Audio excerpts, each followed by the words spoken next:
Hey everyone, if you want to automate your Gmail tasks with Zapier, you're in the right place.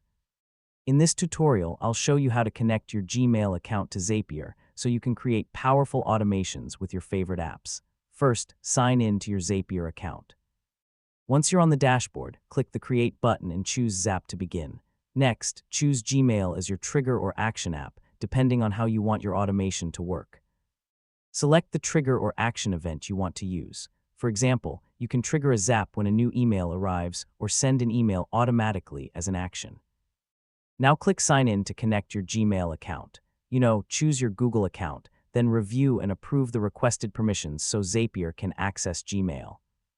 After your account is connected, test the connection to make sure everything is working properly. So if the test is successful, you can continue building and publishing your Zap, and that's it. Yeah, you've successfully connected Gmail to Zapier. You can now automate your email workflows and save time on repetitive tasks.